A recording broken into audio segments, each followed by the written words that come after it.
네, 수요예배 오신 모든 성도님들의 주님의 이름으로 환영하고 축복합니다. 예배 시간 가운데 하나님께서 예배하신 은혜가 차고 넘치기를 간절히 소망합니다.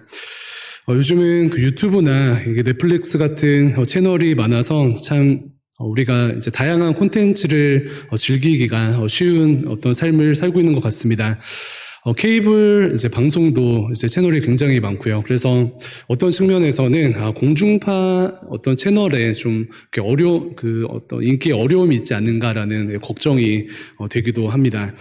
그런데 그럼에도 불구하고 지속적인 인기를 끄는 TV 프로그램이 있는데요. 바로 MBC의 나 혼자 산다입니다. 저도 그 다른 프로는 이렇게 못 보거나 혹은 이렇게 안 봐도 나 혼자 산다는 꼭 보는데 그래서 계속 혼자 사는 듯 합니다. 네, 그런데 나 혼자 산다가 다시 요즘 인기를 얻고 있는데 그 이유가 무엇인가? 뭐 이제 PD님도 바뀌시기도 하고 여러 가지 요인들이 있기는 한데 왜 이 프로그램이 다시 인기를 얻는가라고 이제 생각을 하게 되니까요. 그 전현무 씨의 컴백이 있지 않나라는 생각이 듭니다. 그래서 개인적으로는 예전에는 별로 관심이 없었는데 요즘은 이제 전현무 씨가 제일 재밌는 이제 방송인이신 것 같아요. 그래서 지난주에 그 인터넷으로 댓글을 보는데 유사한 댓글이 있었습니다. 요즘 전현무 씨 때문에 웃습니다라는 댓글이 있었습니다. 그런데 가장 그 공감을 많이 얻은 댓글 중에 하나는 요즘 전현무 씨 참 모든 것을 내려놓은 것 같습니다. 그래서 너무 재밌네요. 라는 그러한 댓글이 많은 공감을 얻었습니다. 무엇을 의미합니까? 전현무 씨가 이전에는 사실 내려놓지 못하고 참 삶 가운데 신경 쓸 것이 너무 많지 않으셨는가라는 그러한 염려가 되는 것입니다. 그래서 어찌 보면 자존심 혹은 명예 혹은 이미지 혹은 사람과의 관계 등등 내려놓지 못하는 것이 너무나도 많았었는데 여러 사건 사고를 겪으면서 어찌어찌 마음을 편하게 먹고 소위 다 내려놓다 보니까 주변 사람들을 행복하게 만드는 그런 역설적인 삶을 살게 된다라는 삶의 모습입니다. 그런데 이것은요, 비단 유명인들뿐만 아니라 성도된 우리들에게도 적용되는 것 같습니다. 부모인 내가 내려놓고 조금은 흐트러진 모습을 보이게 되면요, 역설적이게도 주변이 행복합니다. 이러한 맥락에서 저도 이렇게 청년들 신방을 하면은 요즘 그 이제 자매가 없으면은 막 이렇게 들어 눕습니다. 예를 들어 이제 체력이 없어서 청년방에서 모이면은 이렇게 음식을 이제 시켜놓고 막 기다리다가 소파에 혼자 막 누워서 너무 피곤하다 좀 누워 있을게 이렇게 이야기를 하기도 하고요. 또 집에서 신방을 할 때 뭐 이제 자매가 없고 청년들끼리 이제 남자 청년들끼리 모여 있으면은 이제 혼자 누워 있습니다. 그래서 누워서 대화를 나눈 소위 이렇게 눕방이라고 하는데요. 눕방 같은 어떤 이제 태도를 이렇게 보이는 좀 편한 모습을 좀 취하는 것 같습니다. 근데 이것은 혹여나 무책임하거나 혹은 무질서한 삶을 살자라고 말씀드리는 것이 아닌 신자가 내려놓고 편해지는 삶을 살아가는 것을 성도의 자유함이라고 이야기를 합니다. 그리스도의 복음 있는 자들, 성령님이 함께 하시는 성도들에게는요, 이 자유함이 임하는 줄로 믿습니다. 그래서 우리의 삶 가운데 이래야 한다 혹은 저래야 한다라는 어떤 틀에서 벗어나는 것이 성도의 능력이며 자유함입니다. 재정에 붙들리고 혹은 명예에 붙들리고 혹은 주변 시선에 붙들리고 인간관계에 붙들리는 것이 자유 없는 종된 삶을 살아가는 것인데 이것에서 벗어나 자유를 누리는 것이 성도의 능력이 되는 것입니다. 한 대학교 그 학생의 익명 게시판에 이러한 고민글이 하나 올라왔는데요. 연애를 너무 하고 싶어서 동시에 3명한테 고백을 했는데 2명이 받아줬다라는 그러한 글입니다. 그래서 어떻게 해야 되냐라고 이제 고민하는 글이 있었는데요. 세상은 이렇게 소위 하고 싶은 대로 하는 것을 자유라고 생각을 합니다. 그런데 성도의 자유는 다시 한번 무엇입니까? 세상의 어떤 것에 붙들리지 않는 것, 상황과 조건에 의해 끌려다니지 않는 삶을 살아내는 것이 성도의 자유인 줄로 믿습니다. 네, 그렇다면 우리가 그 성경을 생각할 때 특히 신약 성경에서 예수님을 제외하고 자유함이라고 생각할 때 대명사가 누구입니까? 예수님께서의 그 자유의 주 되신데요. 예수님을 제외하고는 사도 바울을 생각할 수 있는 것 같습니다. 사도 바울은 우리가 말씀을 통해 알 수 있듯이 소위 흐트러진 삶을 살지도 않았지만 세상 누구보다 자유로운 자였습니다. 이 땅에 무엇에도 매이지 않는 그 자유함이 이 사도 바울에게 있었습니다. 그래서 오늘 설교를 준비하면서 이 빌립보서 1장 말씀 전체를 이렇게 막 묵상을 하는데 이 바울의 고백 중에 이 문장이 참 가슴에 와닿았는데요. 그 1장 18절 앞부분 말씀인데 쉬운 성경으로 함께 읽어보도록 하겠습니다. 1장 18절 쉬운 성경입니다. 시작. 하지만 그들이 내 마음을 속상하게 한다 해도 개의치 않습니다. 아멘. 네, 사도 바울이 어떠한 표현을 씁니까? 쉬운 성경이 번역한 이제 성경이긴 하지만요. 18절 앞부분에 보면은 개의치 않습니다라는 그러한 표현을 합니다. 네, 그래서 사도 바울의 삶을요 또 다른 말로 표현을 하면은 사도 바울의 삶을 또 다른 말로 정의를 하면은 그의 삶은 개의치 않는 삶이다라고 정의할 수 있겠습니다. 사랑하는 성도님들, 삶 속에 개의치 않는 것이 많으십니까? 혹은 개의한 것이 많으십니까? 개의하다는 것은요, 그 사전적 뜻을 보니까 마음에 끼는 것이 많다라는 것을 의미합니다. 그래서 마음 속에 뭐가 자꾸 껴서 불편한 그러한 마음을 의미하는 것입니다. 그런데 개의치 않는 삶을 살아낸 것이 이 사도 바울의 삶이고요. 또 우리 또한 이러한 삶을 살면 좋겠습니다. 그렇다면 먼저 사도 바울은 말씀을 보니까 무엇에 개의치 않는 삶을 살았는가 세 가지를 생각해 볼 수 있겠습니다. 먼저는 사도 바울은 고난에도 개의치 않는 그러한 삶을 살았습니다. 빌립보서는 다들 아시는 것처럼 옥중서신입니다. 감옥에서 쓴 편지인데요. 그런데 이렇게 역설적이게도 빌립보서의 주제가 무엇입니까? 네, 바로 기쁨입니다. 빌립보서가 감옥에서 쓰여졌는데 빌립보서의 주제가 기쁨입니다. 이것은 무엇을 의미합니까? 1번은 바울이 감옥에서 드디어 미쳤다. 혹은 2번은 바울은 고난을 개의치 않는다. 둘 중에 무엇입니까? 네, 2번이죠. 네, 고난을 개의치 않는 자유의 삶을 산 것이 사도 바울의 삶인 것입니다. 두 번째로 바울은요, 시기와 불의를 개의치 않았습니다. 바울의 반대파였던 사람들이 바울이 감옥에 있는데 그 가운데 더욱더 바울을 음해하고 무엇보다 나쁜 의도를 가지고 복음을 전하는데 1장에서 보여준 바울의 태도는요, 바울의 반응은 개의치 않는 상관없다라는 자유한 태도를 보여줍니다. 이 시대는 어떻습니까? 나 중심의 삶을 살아가면서 시기심과 끊임없이 싸우기 바쁜 삶을 우리는 살고 있고요. 정의감에 불타서 불의 앞에 지나치게 반응하는 그런 모습이 있을 수 있는데요. 바울은 어떠한 모습을 보입니까? 개의치 않는 자유한 모습을 보입니다. 세 번째가 참 멋진데요. 세 번째로 사도 바울은 죽음도 개의치 않는 자유의 삶을 살아냈습니다. 23절을 함께 한 번 더 읽어보도록 하겠습니다. 23절입니다. 시작.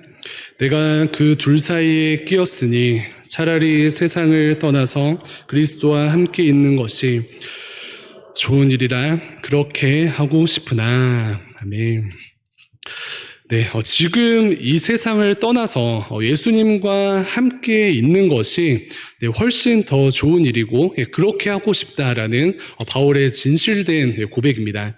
그래서 이 23절에서 영어 성경에서는 desire이라는 단어를 사용했는데요. 갈망한다는 것입니다. 세상 사람들 어떻습니까? 이 땅에서 어떻게든 장수하기 위해 그것을 desire, 갈망하게 되는데 사실 사도 바울은 정반대의 삶을 살아내면서 결국 죽음조차도 개의치 않는 그러한 삶을 살아내는 것입니다.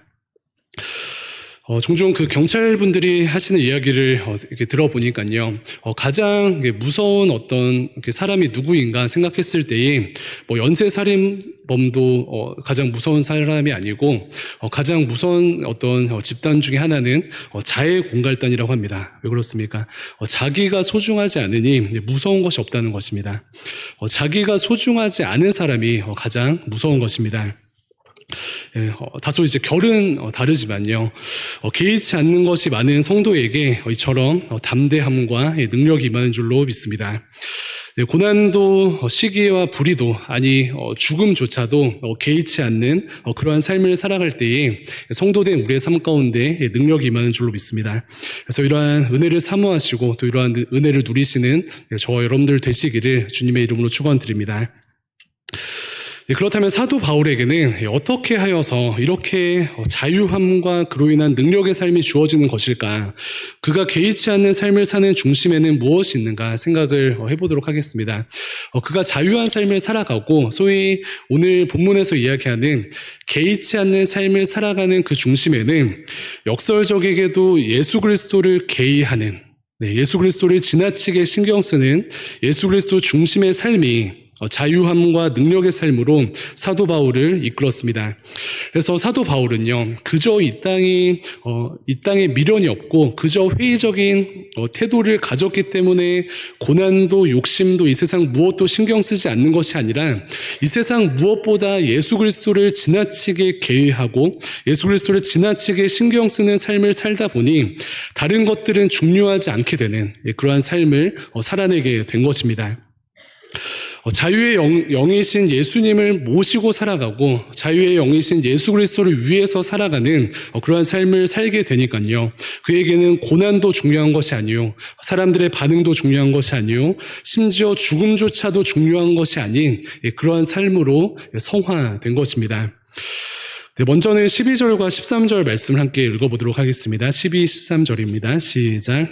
형제들아, 내가 당한 일이 도리어 복음 전파에 진전이 된 줄을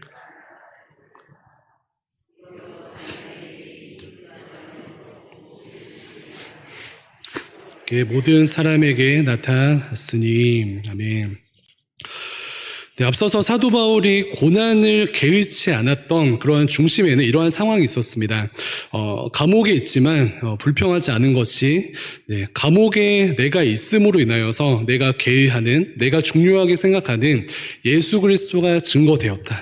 나는 감옥에 있을 수도 있고 그리고 나는 감옥에 없을 수도 있지만 이 시간 내가 감옥에 있는 바람에 내가 소중하게 생각하는, 내가 귀하게 여기는 예수 그리스도가 존귀케 되고 예수 그리스도의 이름이 증거되었다. 그렇기 때문에 됐다라는 사도 바울의 고백입니다. 12절 13절에서 내가 감옥에 있음으로 복음 전파가 진전되었다라고 이야기를 하는데요. 13절에는 나의 감옥 생활이 모든 시위대 안과 그 밖의 모든 사람들에게 나타났다라고 말씀합니다. 이는 추후에 로마의 핵심 인물들이 이렇게 시위대가 되는 것을 저희가 배경적으로 알 수가 있는데요. 시위대는 로마에 있는 특수 황제 경비대를 의미합니다. 그런데 로마의 그 추후의 핵심 인물들이 될 사람들이 감옥에서 누구를 만나고 무엇을 경험한 것입니까? 사도 바울을 만나고 예수 그리스도의 피 묻은 복음을 접하게 된 것입니다. 감옥을 지키는 시위대 사람들은 바울이 예수님을 전하다가 잡혀왔다는 소문을 들었을 것이고요. 무엇보다 그들은 감옥 안에서 이 바울을 지키면서 바울을 만나 그리스도에 대한 복음을 듣게 되었을 것입니다. 당시 시위대 사람들은 이렇게 4명씩 4교대로 이제 보초를 섰다고 합니다. 그렇다면 하루에 몇 명이 바울과 만나게 됩니까? 16명이 만나게 되는데요. 그런데 계속 같은 사람들이 보초를 서는 것이 아니라면은 이 계산으로 하게 되면은 최소한 감옥 생활 2년 동안 사도 바울은 10,000명의 시위대를 만나게 되는 것입니다. 엄청난 숫자의 어떤 만남입니다. 그런데 앞서 말씀드린 것처럼 이 사람들은 나중에 로마의 핵심 인물들이 되는데요. 로마는 복음이 위로부터 흘러가는데 바울이 이 핵심적인 역할을 본인이 예상하지 못한 감옥 안에서 행한 것입니다. 이렇게 생각하면은 감옥이 재해석되게 되고요. 무엇보다 감옥 안에서 바울이 원망하거나 절망하지 않는 근본적인 이유는 감옥에 있으므로 예수 그리스도가 존귀케 되고 감옥에 있으므로 피 묻은 그리스도의 복음이 흥왕하여 퍼져나갔기 때문입니다. 이처럼 누구보다 예수님이 중요한 사도 바울이기 때문에 고난을 통해 예수님이 존귀케 되고 그리스도의 복음이 진전되기 때문에 사도 바울은 고난을 가볍게 여기는 그러한 삶을 살아낼 수 있었던 것입니다. 네, 두 번째 시기와 불의는 어떻습니까? 15절과 18절 말씀을 두 절인데 함께 읽어보도록 하겠습니다. 15절과 18절입니다. 시작.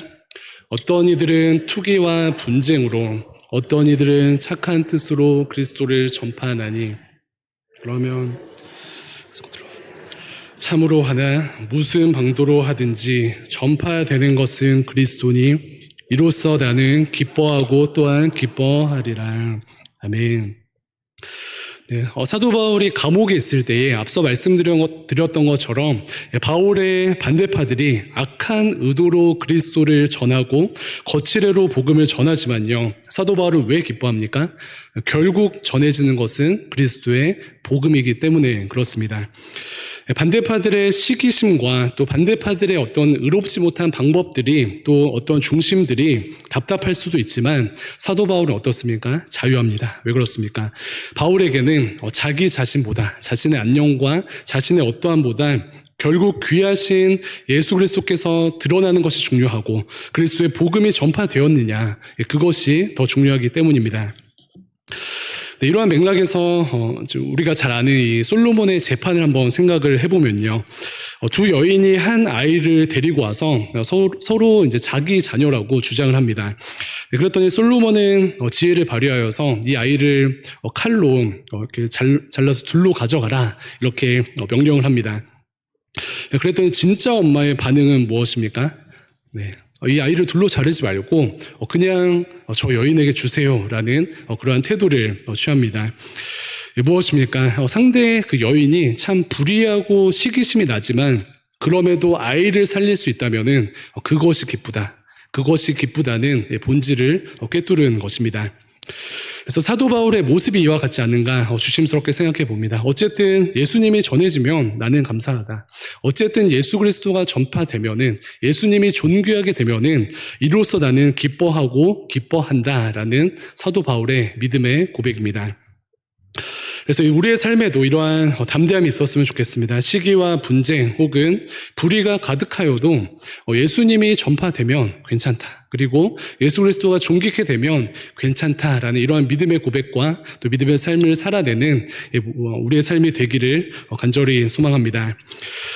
세 번째로는 앞서 이야기한 죽음조차도요. 바울은 예수님 중심으로 해석을 합니다. 네, 오늘 말씀을 많이 읽는데요. 23절과 25절 두 절도 한 번 더 읽어보도록 하겠습니다. 23절과 25절입니다. 시작. 내가 그 둘 사이에 끼었으니 차라리 세상을 떠나서 그리스도와 함께 있는 것이 훨씬 더 좋은 일이라. 그렇게 하고 싶으나 내가 육신으로 있는 것이 너희를 위하여 더 유익하리라. 내가 살 것과 너희 믿음의 진보와 기쁨을 위하여 너희 무리와 함께 거할 이것을 확실히 아노니. 아멘. 앞서 23절을 읽으면서 바울은 이 세상보다 사실 소위 이 땅에서 죽어서 예수님과 함께 있는 것이 더 좋은 일이라고 그렇게 하고 싶다라고 자유함 가운데 이야기를 하면서도요. 그러나 이 땅에 본인이 머물러야 하는 또 머물고 싶은 이유가 무엇이라고 설명합니까? 네, 다른 성도들의 믿음의 진보와 기쁨을 위해서 지금 이 땅에 있는 것이 더 좋다. 네, 그러한 삶의 태도를 보입니다. 네, 그런데 빌립보 성도들의 믿음의 진보와 그들의 기쁨을 위한 삶을 산다는 것은 무엇입니까? 예수님 중심의 삶을 산다는 것을 의미합니다. 사도 바울에게는 나는 지금 당장 천국 갈 믿음도 있고 천국에 대한 소망도 있고 그러한 담대함도 있지만 이 땅에 머무는 것은 예수님께서 원하시기 때문에 예수님께서 나에게 주신 사명이기 때문에 이 땅에 머문다는 사도 바울의 믿음의 표현입니다. 이 땅에서 하나님께서 주신 사명을 여전히 감당하고 또 다른 사람들의 믿음과 기쁨을 위하여서 남아있겠다라는 믿음의 표현입니다. 이것은 다시 한번 무엇을 의미합니까? 지나치게 그리스도 중심의 삶을 살아가겠다. 예수님께서 존귀케 되고 예수 그리스도의 뜻을 이루는 그러한 삶을 살아가겠다. 나는 죽고 예수로 살고 나는 죽고 예수를 위해 사는 그러한 삶을 살아가겠다는 사도 바울의 믿음의 고백인 줄로 믿습니다. 네, 그래서 지나치게 예수님 중심의 삶을 살아가는 이 사도 바울의 삶을 보면서요.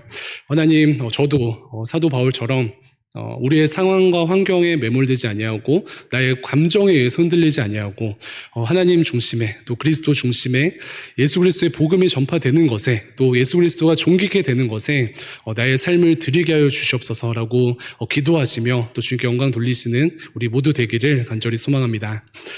네, 말씀을 정리하도록 하겠습니다. 사랑하는 성도님들, 먼저는 오늘 말씀의 바울처럼 이 땅의 것에 개의치 않는 그런 삶을 살게 되는 우리 모두 되기를 간절히 소망합니다.